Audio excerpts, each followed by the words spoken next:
Hi, everyone.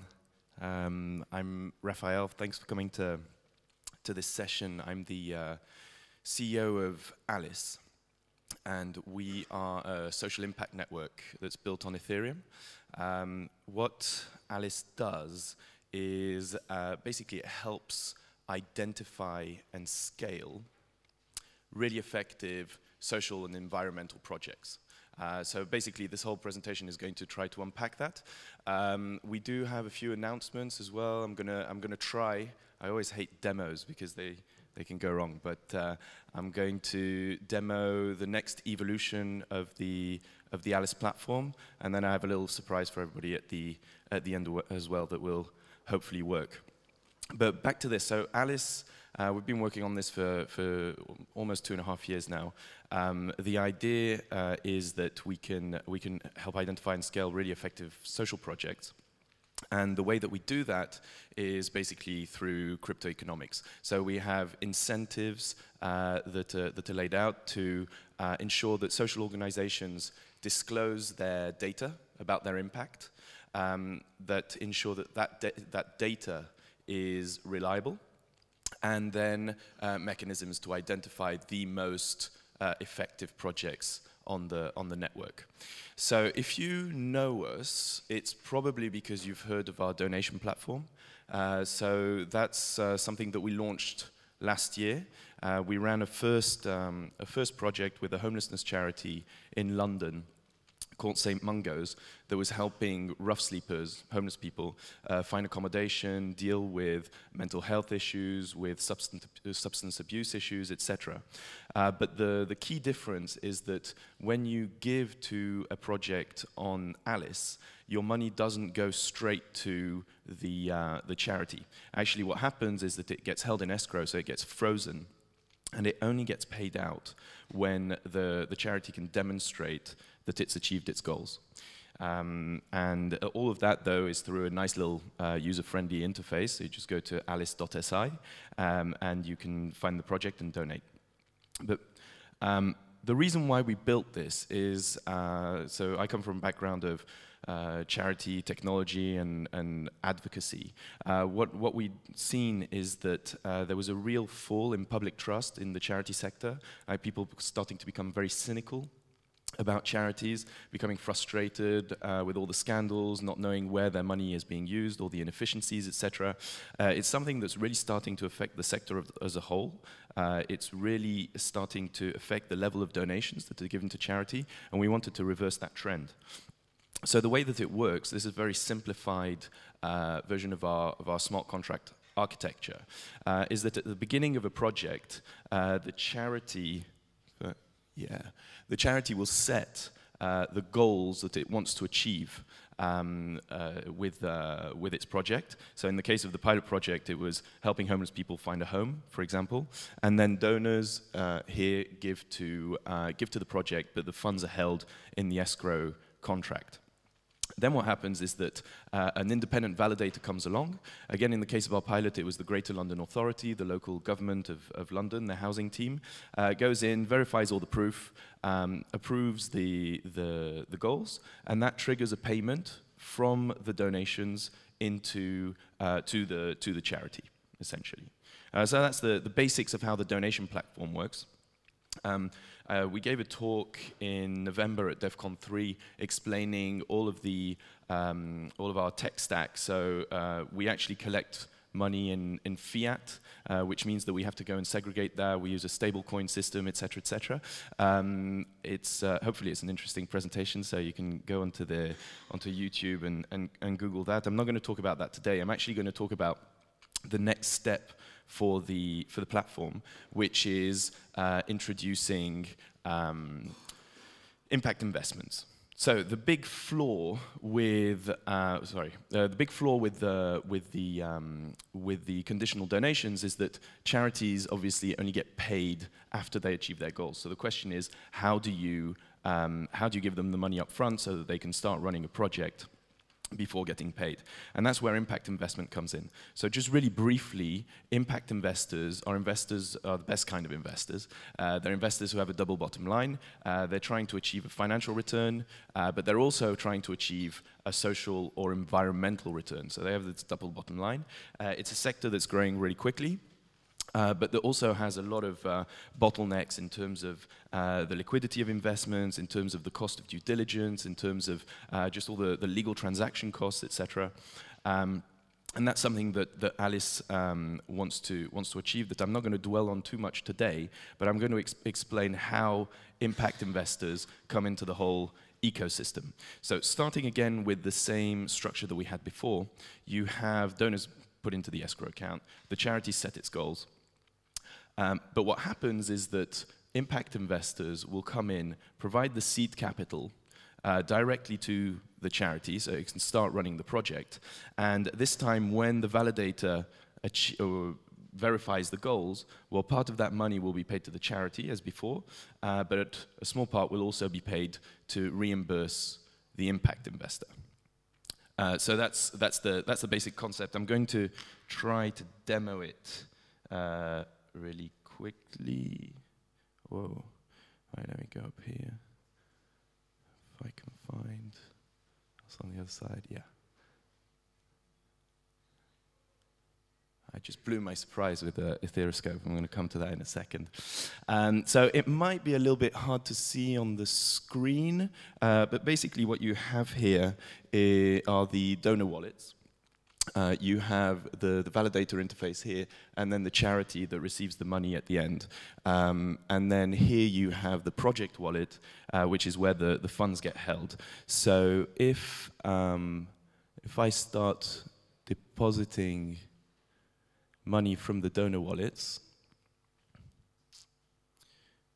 as you can see, the actual money gets sent to the project wallet, and it doesn't go straight to the charity. So you now have a bunch of money that's being held here. And actually, the only way that the money can be paid to the charity is if the validator comes here and verifies the outcome and triggers the payment. So in this case, it represents a project, the same homelessness project. Here the validator is verifying whether a charity has helped a homeless person find a job, train them, help them find a job, and that triggers a payment. They click on that, and then the charity receives the money. But where the investors come in is that the investor can provide the seed capital, as I said before. So if you can look at the box underneath, the investor has now credited their account by £140. That then gets, if they invest, actually that money, the difference with the donation is it's gone straight to the charity this time. So the charity now has the funds to start running the project. And we need to credit a little bit more donations here to make this work. Yeah. So, but if you notice, what's happened here is that the investor has now got a coupon in their wallet, and that coupon is literally just a token that represents the right to be reimbursed for that money that was put in. And what's happened in the project wallet at the top here is that it's not very easy to see, but you've created a liability for £110 because we're assuming that there's a 10% interest rate on this particular project. It could be 2, it could be 15, it could be whatever. It depends on a project-by-project basis. But there is an interest rate, and there's a liability that's created. So next time the validator comes in and validates an outcome, we'll do a slightly cheaper one, the money does not get sent to the charity directly, but instead it goes to feed this liability. So in practice, all of the money wouldn't go straight to the impact investor. It would be paid out over time.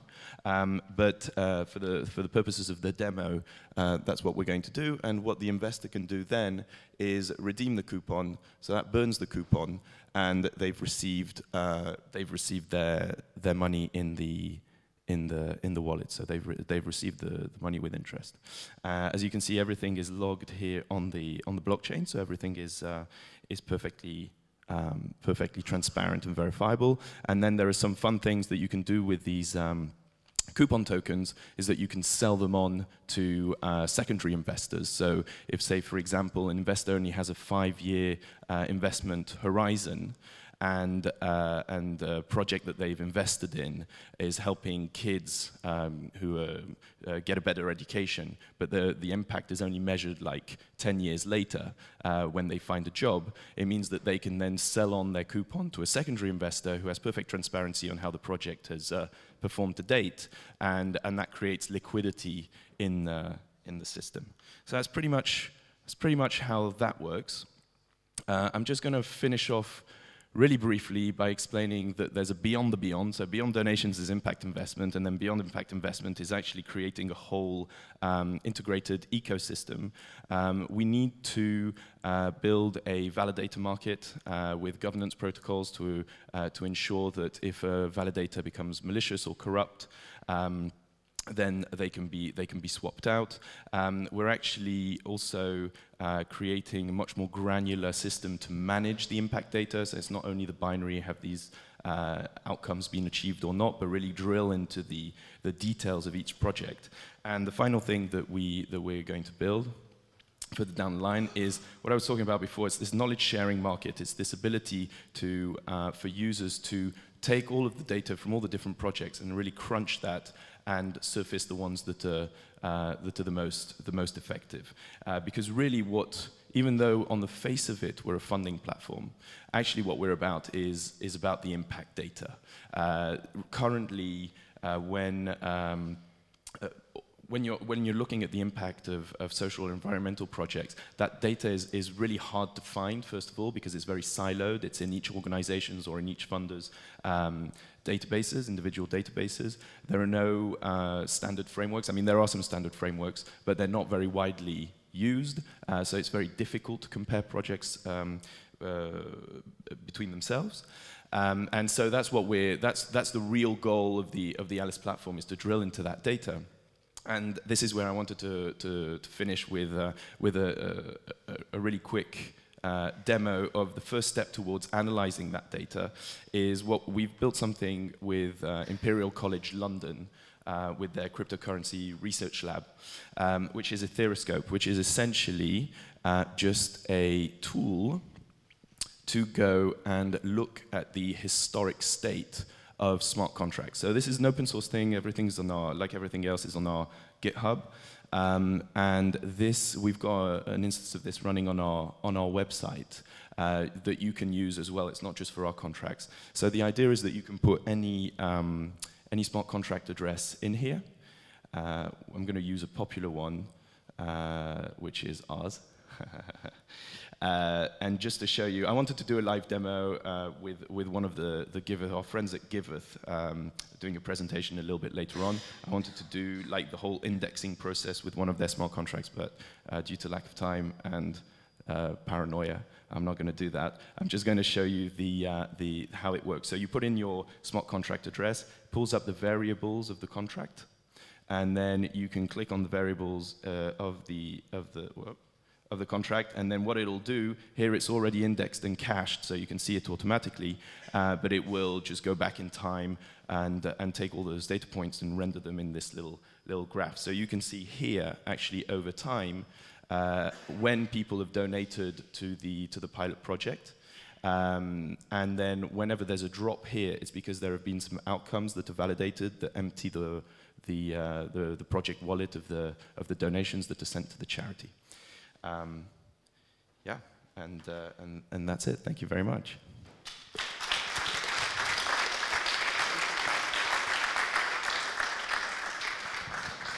Hello. I'm interested in, I want to ask you about anonymous transactions. Is there a possibility to make them anonymously, even without the charity knowing my wallet info in the future, I mean? right Yeah. now? Well, so that's a really good question. I mean, the way that we do it right now is that actually, because we don't actually accept donations in cryptocurrencies. So it's all done in fiat, and we have a concierge service by which we run all the transactions through our nodes, and the address, we create a new Ethereum account for each donor, and that's what gets communicated to the smart contract. So actually at the moment you can't see anything, but over time, yeah, of course, there are lots of solutions to do that. I mean, there are all the identity systems, all the UPort talks and everything that are going to take place. We're going to leverage that fully. Some people will want to do some value signaling, and they'll want people to know that they've donated. We'll also set up some matching donation systems whereby someone can just front some money or create a pot of money that gets paid out as others do it, and maybe they want to be identified. But it will obviously make sure that people can give anonymously as well, with the caveat that if we are using fiat, and depending on the regulation of each country, there will need to be a KYC process probably. Sure.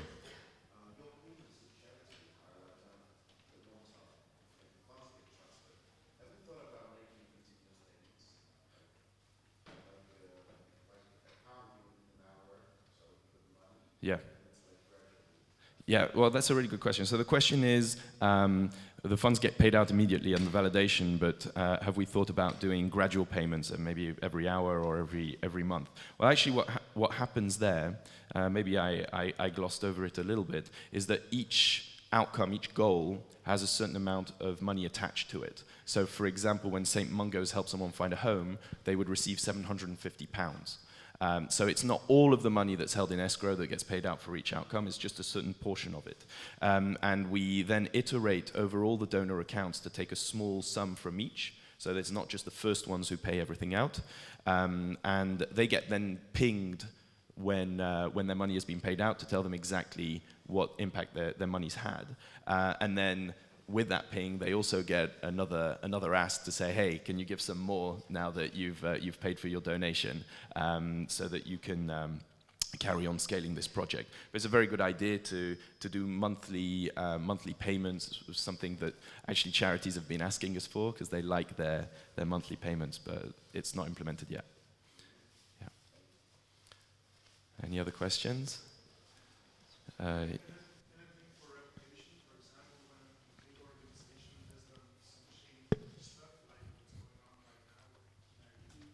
Yeah, so not now. So the question is, what about the reputation if a charity has done some shady stuff? What happens there? That isn't implemented yet. It is in our roadmap. I mean, ultimately, what's going to happen is that you're going to be able, as a donor or as an investor, you're going to be able to drill down into each project with each charity and see what their track record has been. So what we really want to avoid, though, is a stigma of failure, where you only achieve 50% of your goals or whatever.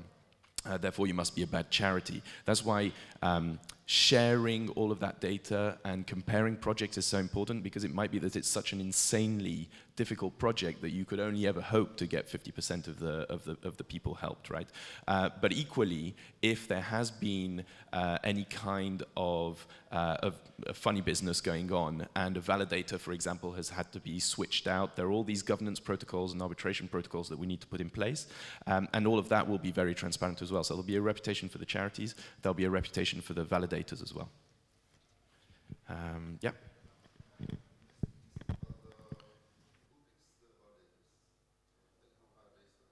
Right. So who selects the validators? So at the moment, each project just nominates its own validator, which is not ideal, obviously. But what we are going to build is a decentralized validator market. So there's a whole ecosystem of charity evaluators already that exist, that either come in before a project is launched, where, for example, an impact investor will pay them to do due diligence on a project, or that come in afterwards to audit a project, and they're really keen to get involved, obviously, because for them it's a really nice market. So what will happen in practical terms? We'll have a system where the charities can just put out an RFP, a request for proposals. They'll be able to see the reputation of each validator, whether they have relevant experience or not, choose them that way. It could be human validators, it could be one human validator, it could be several, it could be oracles. If you're doing a project to clean up water, you could have sensors that check the quality of the water, things like that. So it could be many things, but that decentralized market is going to be like a whole project in itself.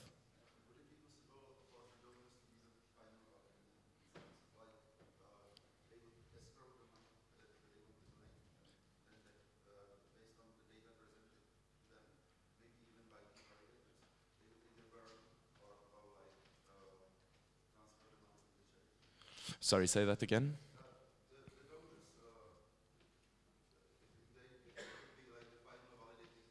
Where the donors are validating themselves.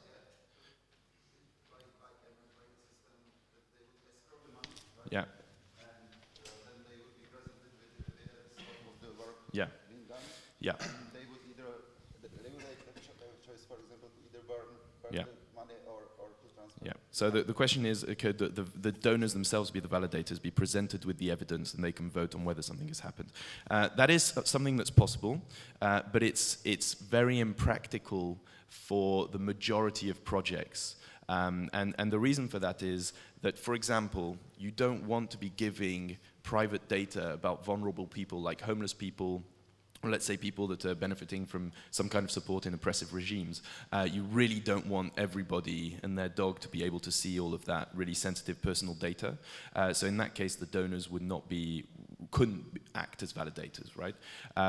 Another issue is that actually, if you look at the chain or at the ecosystem, the donors, in general, it really depends, obviously, but in general, the donors are the least competent to make any decision on a social project because they're so far removed. They're the ones giving the money, but the people on the ground, which are the charities, and even more the beneficiaries themselves, are the ones who know what's going on, right? So in those cases, which goes in the same direction, it would be, could the beneficiaries themselves validate that something that's been given to them or something that's been built for them has happened? The idea wasn't that the donors would judge the primary data. They would judge basically like some sort of processed information. Maybe that would be produced even by the entities that are validators in this system, right? So instead of validating, the entities would make recommendations or like give ratings or something like that, and based on that, the donors could like make some qualified decision. Yeah, that is a possibility. But as I said, I think in the majority of cases, it's not something that's going to be necessarily very desirable or even practical. But it's a very good idea.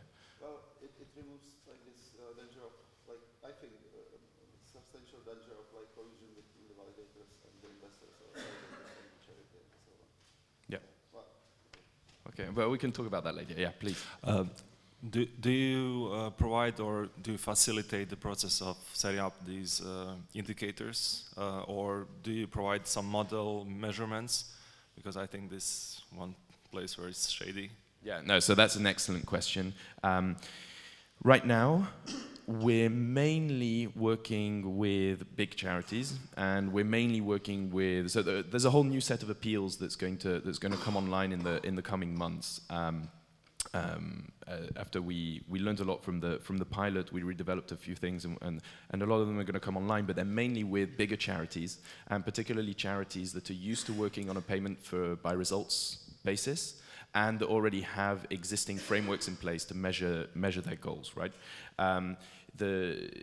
But obviously, what we want to do is guarantee the quality of the outcome. So it might be, there's a big difference between helping a kid go through school and then get a job and getting paid every time you put in a volunteer welcome pack on a chair when you do a presentation for people who are going to run a marathon, right? But you could very easily do that, and every time I have a volunteer pack, the money gets paid out. So that's actually where the knowledge sharing market is going to come in. It's also where we have, I don't want to talk about that too much, but part of the fees that are going to be paid on the platform are actually going to go into a fund.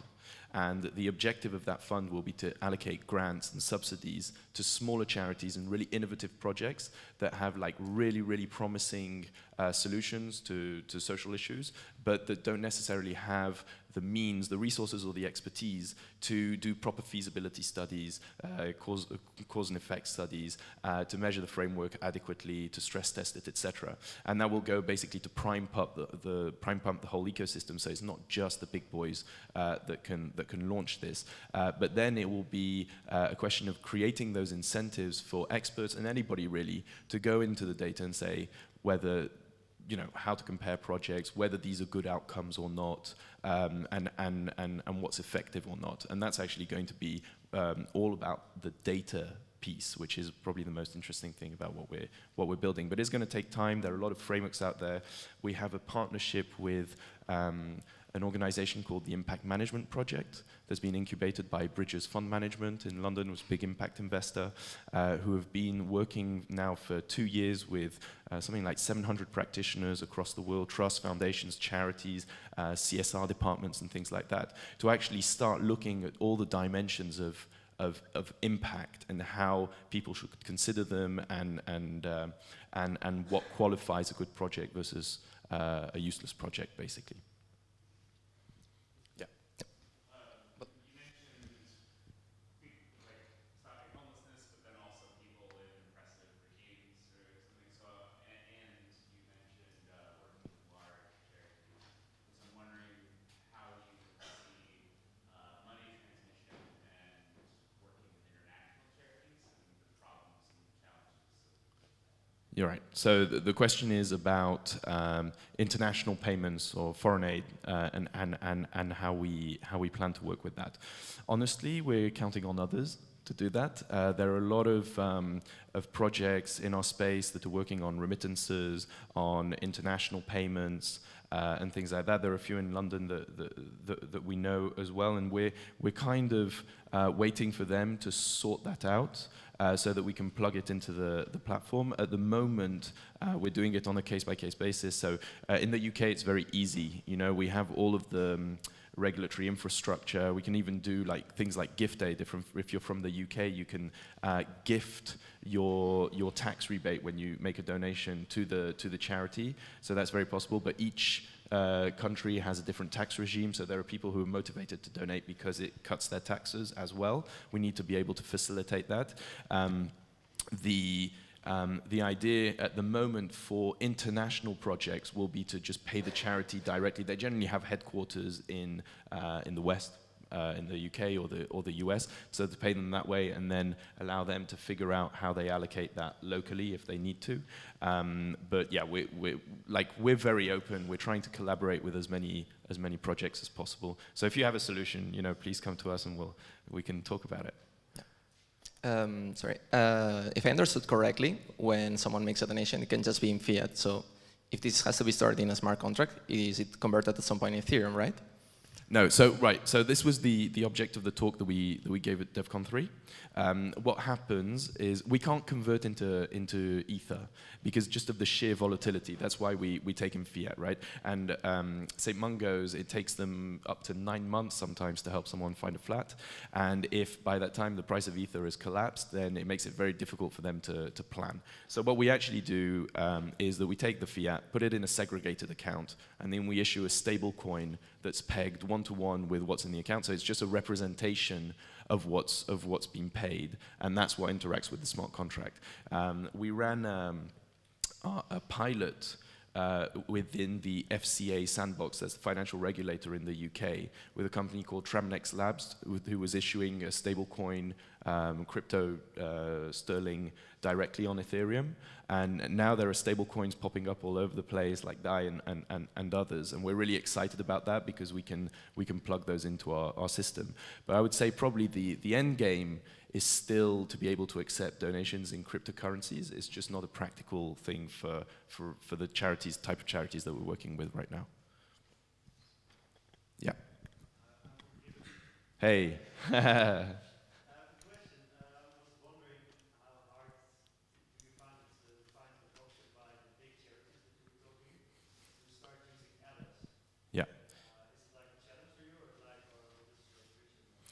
Right. So the question is how difficult is it to work with big charities in particular, right? To use the system.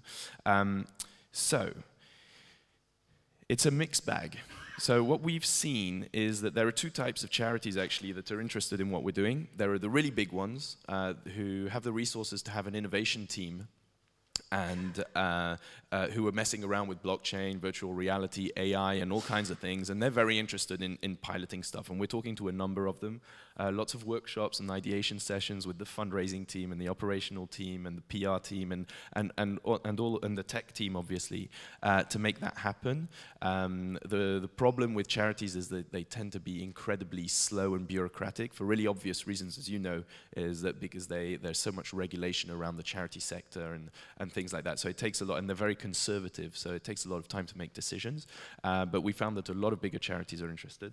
We found that also a lot of smaller charities are super interested because for them, and I know I've been like following I'm on your Slack and everything, so I know that a lot of charities are also interested in Giveth is because they get squeezed out, don't they, the smaller ones. They don't have the money to do ads on TV or on the metro or whatever. So any way that they have to stand out is a plus, and they're often incredibly nimble and have some great solutions. The problem is that they don't have the resources to do a measurable project, so that's where they will need some help, and that's why we're going to help fund them through the platform. And then in the middle of all of that, there are a bunch of charities that are just basically freaked out. They don't know how to do measurable impact. They're not used to that degree of transparency. They see this as a threat. They don't really want to engage. And, you know, fair enough. See what happens to those charities. Any other questions? Thank you very much.